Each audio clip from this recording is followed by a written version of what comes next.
नमस्कार, आपके साथ मैं रीना झा बालियान।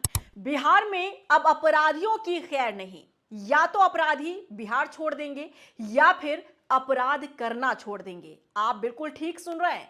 अब यूपी की तर्ज पर ही बिहार में भी काम होगा। अपराधियों में भी कानून का डर होगा, कानून का खौफ होगा। योगी आदित्यनाथ के रास्ते पर ही अब सम्राट चौधरी भी चलने वाले हैं और इसका साफ संदेश उन्होंने पहले ही दिन दे दिया है। बिहार में नई सरकार बनने के बाद कानून व्यवस्था पर सख्ती के संदेश साफ दिखाई देने लगे हैं। बिहार के उप मुख्यमंत्री और नए गृह मंत्री सम्राट चौधरी ने पदभार संभालने के तुरंत बाद जिस तरह से तेवर दिखाया है, उसने पुलिस प्रशासन को साफ संदेश दे दिया है कि ढिलाई अब किसी भी सूरत में बर्दाश्त नहीं की जाएगी। पहले दिन सम्राट चौधरी का यह सख्त तेवर अपराधियों को भी सीधा संदेश देता है कि बिहार में फिर से जंगल राज को पनपने नहीं दिया जाएगा।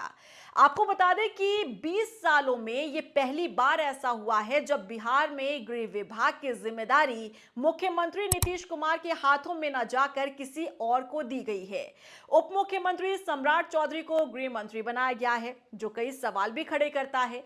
सियासी जानकार इसके कई मायने भी निकाल रहे हैं, लेकिन पद संभालते ही अपने पहले ही दिन सम्राट चौधरी ने जिस लहजे में संदेश दिया है, उसने ये साफ कह दिया है कि बिहार में अपराधियों को पैर पसारने का कोई भी मौका नहीं मिलने वाला है। उन्होंने साफ कर दिया है कि बिहार में सुशासन की रीढ़ को पहले से ज्यादा मजबूत किया जाएगा। सुशासन की नीति ने राज्य को जंगल राज से बाहर निकाला था और अब इस ढांचे को और कठोर प्रभावी बनाया जाएगा। सम्राट चौधरी ने साफ शब्दों में कहा कि अपराधियों के लिए अब बिहार में कोई भी जगह नहीं है। जो लोग अपराध में लिप्त हैं, उन्हें बिहार छोड़ना ही पड़ेगा। सम्राट चौधरी ने साफ साफ कहा है कि सुशासन की सरकार है और सुशासन स्थापित करने के लिए पुलिस कोई भी कदम उठा सकती है। पुलिस के हाथ खुले हुए हैं और स्पष्ट निर्देश है। उन्होंने कहा कि सरकार का लक्ष्य साफ है, बिहार को सुरक्षित, शांत और सुशासित बनाना है। जो भी इस माहौल को बिगाड़ने की कोशिश करेगा, उस पर कठोर से कठोर कार्रवाई की जाएगी। इसमें तनिक भी संकोच नहीं किया जाएगा। देखिए, गृह मंत्री के रूप में दिए गए अपने पहले ही बयान में सम्राट चौधरी ने अपराधियों पर सबसे कड़ी चेतावनी जारी की है। उन्होंने कहा कि सरकार अब ऐसी व्यवस्था बनाएगी जिसमें अपराधियों के लिए राज्य में रहना मुश्किल हो जाएगा। पुलिस विभाग को भी त्वरित कार्रवाई, सख्त निगरानी और जवाबदेही सुनिश्चित करने के निर्देश दिए जाने की चर्चा है।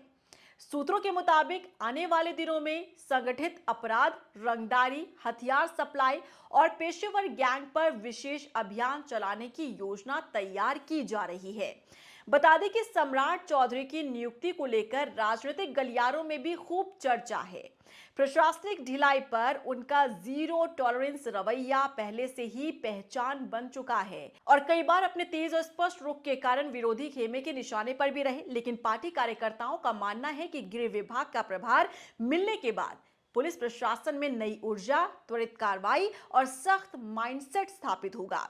भविष्य की नीति को लेकर उन्होंने ये संकेत दिया कि बिहार में किसी भी हाल में जंगल राज की वापसी नहीं होने दी जाएगी और पुलिस प्रशासन भी पूरी तरह से कठोरता के साथ कार्रवाई करे।